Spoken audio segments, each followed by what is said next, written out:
Hola a todos, espero que se encuentren muy bien. Bienvenidos a otro video de Pedagogía desde casa. Hoy vamos a ver qué es la práctica pedagógica. Bienvenidos.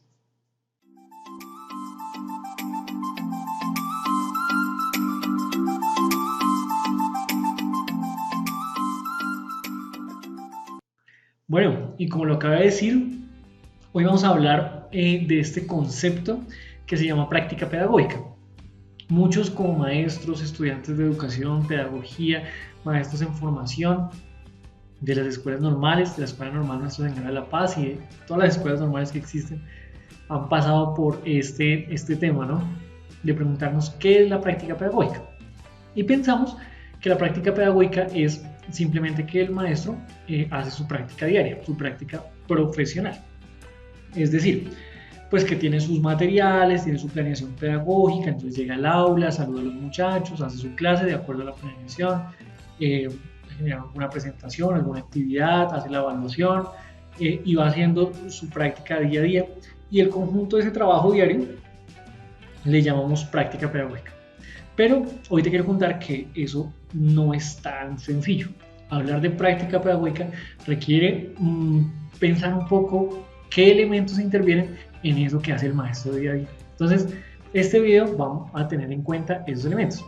Quiero decirte que para hacer este video me basé en unos postulados de los maestros Carlos Noguera y Dora Marín, miembros del grupo de Historia de las Prácticas Pedagógicas de la Universidad Pedagógica Nacional en Colombia, en Bogotá. Bueno, entonces, si necesitan más bibliografía, pueden consultarlos a ellos directamente.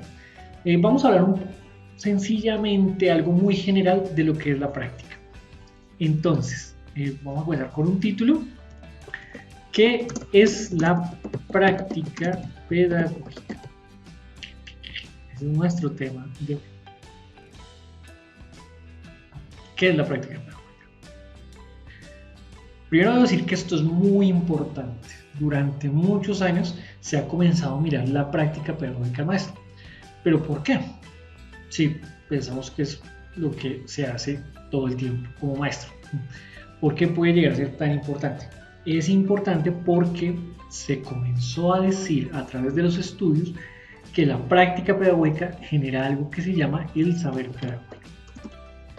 ¿Qué? Si quieres saber qué es el saber pedagógico, te invito a que veas en dos de mis videos que se encuentran en el listado sobre qué es el saber pedagógico y cómo hacer saber pedagógico desde la experiencia. Pero aquí nos vamos a limitar a mirar qué es la práctica.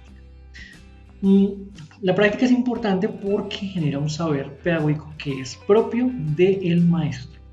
El maestro es, digamos, el artífice, el creador, el dueño, digámoslo así, o el líder, como lo quieras llamar, de este saber, que surge de su práctica. ¿Sí? Pero, ¿qué es la práctica? La práctica siempre ha sido esa necesidad de querer enseñar. Y ustedes saben que al principio se daban lecciones, ¿no? Entonces voy a hacer una lección de piano. Entonces llegaba el maestro y tenía a su estudiante y le daba su lección, ¿no? Entonces sabía cuál era el tema y simplemente le explicaba el tema y al final le hacía un acompañamiento para saber si estaba bien o mal. Pero con el tiempo, esto que llamamos lecciones, aprendizajes, clases, enseñanzas, se fue modificando, se fue transformando. ¿Por qué? Porque pues surgieron nuevas didácticas, porque surgieron nuevas tecnologías, ¿no? Y ahora tenemos los computadores, tenemos otro tipo de aulas, las escuelas son distintas, ya no es un niño sino que son varios niños. Hay muchas condiciones que generaron que el maestro tuviera que ir cambiando la forma de enseñar, cambiando sus contenidos, cambiando sus recursos, ¿sí? Y en medio de estos cambios, él se preguntaba, bueno, ¿cómo hago para mejorar eso que es mi enseñanza? ¿Cómo hago para que ellos entiendan lo que yo les quiero dar a conocer? Y lo más importante, ¿qué es lo fundamental que debe conocer un estudiante? ¿Será que es sumar? ¿Será que es restar solamente? ¿O qué hay más allá de eso? ¿Para qué le enseño a un niño a leer? ¿Cuál es el fin de eso? Entonces, este tipo de preguntas que se hace el maestro todo el tiempo hacen que su quehacer diario vaya transformándose. ¿sí? Y vaya transformando también la institución, los estudiantes, bueno, hay muchos elementos. Ese conjunto de transformaciones, ese conjunto de inquietudes que surge el maestro y cómo el maestro día a día las va afrontando en su quehacer, le vamos a llamar una práctica pedagógica. ¿Sí? Y cuando el maestro se cuestiona sobre ese tipo de prácticas que él realiza, sobre ese tipo de nuevas estrategias para abordar su acto educativo y eso, pues va generando su saber pedagógico. Entonces, eso es básicamente la práctica pedagógica. Pero hay tres elementos que nos van a definir muy claramente cómo está compuesta esta práctica pedagógica. El primer elemento, vamos a llamarlo como los saberes. ¿Qué es un saber? Yo sé, tú sabes, sabemos muchas cosas. El que tiene un título sabe, el maestro sabe, mi mamá sabe, ¿no? Hablamos todos los días de qué es un saber. Pero aquí, cuando hablo de saberes, estoy hablando de dos cosas. Uno, por un lado, vamos a ponerlo con la letra A, el saber común. O sea, hay un saber que tenemos como personas que llamamos el saber común, ¿no? Entonces tú sabes que para dar una clase tienes que tener una planeación, eso es parte del saber común. Y ese saber común es algo aceptado socialmente. Entonces todo el mundo sabe que eso es así, que es aceptado y pues todo el mundo lo maneja por lógica, ¿no? A veces no se necesita enseñar en una universidad ciertas cosas que uno como maestro aprende en clase. Por ejemplo, bueno, yo sé que tengo que mantener la disciplina del curso. Yo lo sé, es un saber común. En la universidad no me lo tienen que repetir ni tengo que leer pues, las lecturas de si un niño le está pegando a otro, yo sé que tengo que intervenir. Si yo estoy dando una lección, bueno, si estoy en una clase y los estudiantes me dicen que no saben, pues es parte de mi saber y de mi profesión repetirles. Esto hace parte del saber común.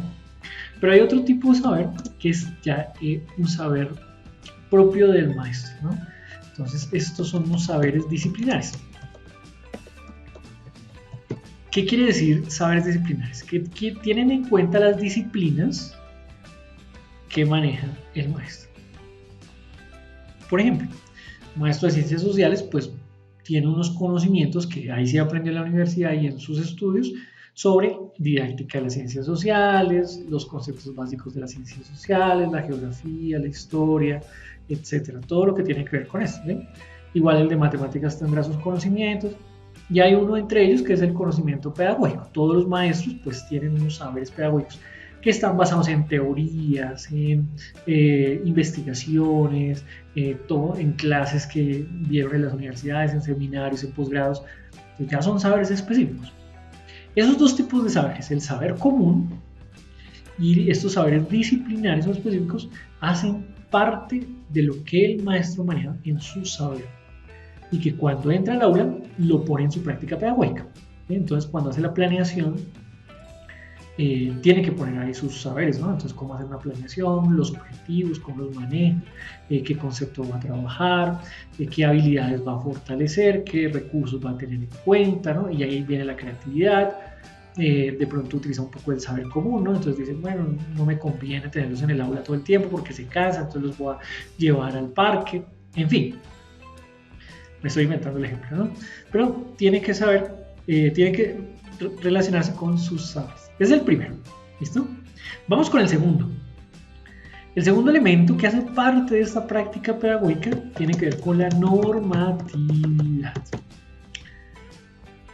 Y este es muy importante porque cuando el maestro da la práctica pedagógica está sujeto a una serie de normas, ¿cierto? Pues normas como cuáles. Yo tengo que mantener la disciplina del salón. Eso es algo que la institución me dice. Entonces, la norma me la da también la institución, ¿cierto? Yo tengo que enseñarles a los niños ciertos conocimientos, habilidades en cada grado, ¿no? En grado primero, en grado segundo, no puedo hacer lo que yo quiero. Y eso es una normatividad estatal, ¿cierto? Entonces, los estándares, las competencias nacionales, todo el currículo que plantea el Estado, le dice al maestro que debe enseñar a grandes rasgos las grandes temáticas en cada curso. Y como maestro tiene que jugar con esa normatividad. O sea, tengo que apropiarla en mi ser de maestro. Otra norma es, por ejemplo, que en mi clase pongo unas normas de comportamiento. Yo las puedo poner, pero también tengo que todo el tiempo estarlas recordando, verificar que los estudiantes las cumplan, ¿sí? Los padres de familia también me dicen, oiga maestro, pilas porque es que usted no está teniendo en cuenta las necesidades del estudiante, o usted pasa por encima sus métodos de evaluación sobre las necesidades del niño o los intereses, ¿sí?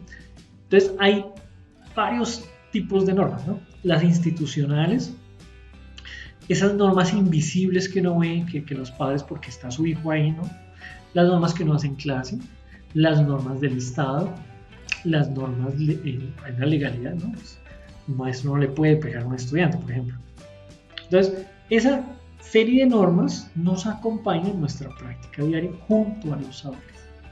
Entonces, hacen parte de la práctica pedagógica la normatividad, ¿sí?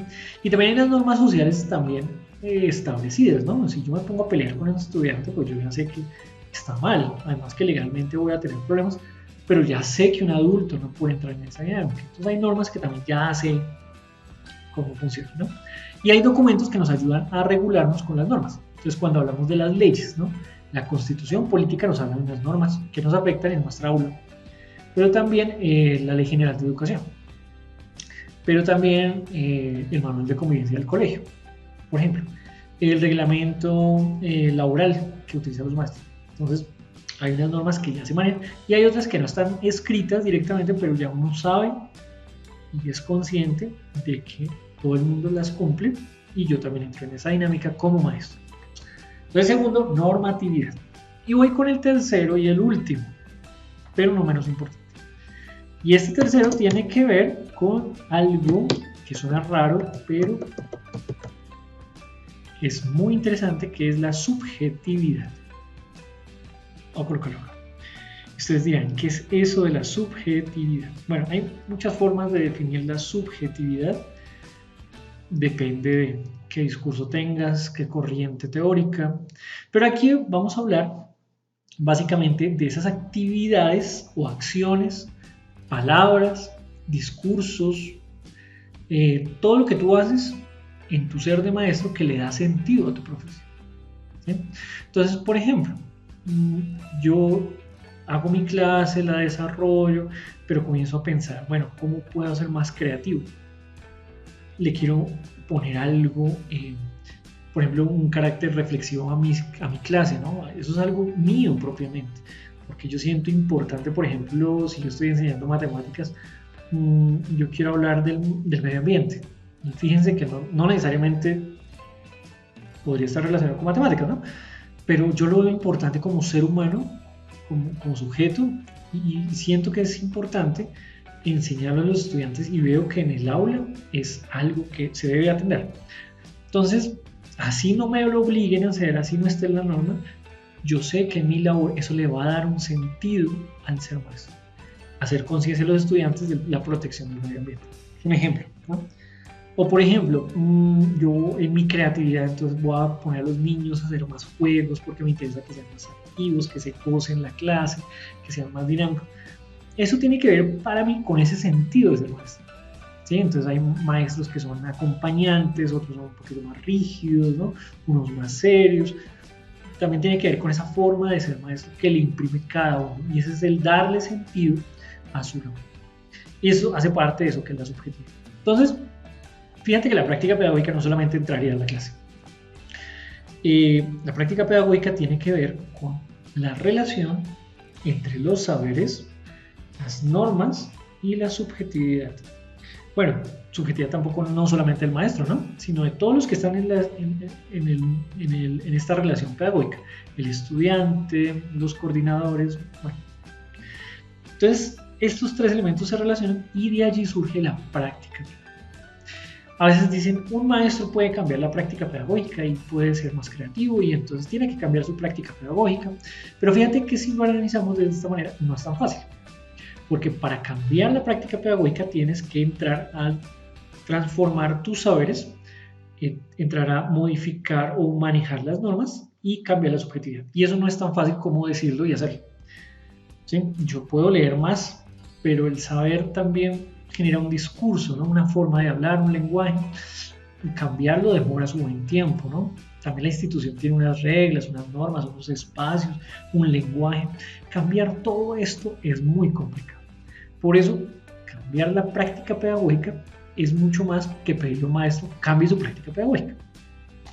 Bueno, eso te quería explicar hoy, espero que te haya gustado este video. Si te gusta, dale el like, compártelo. Y a mis estudiantes, espero que en el aula virtual sigan con la clase, las actividades que tenemos a partir de este tema.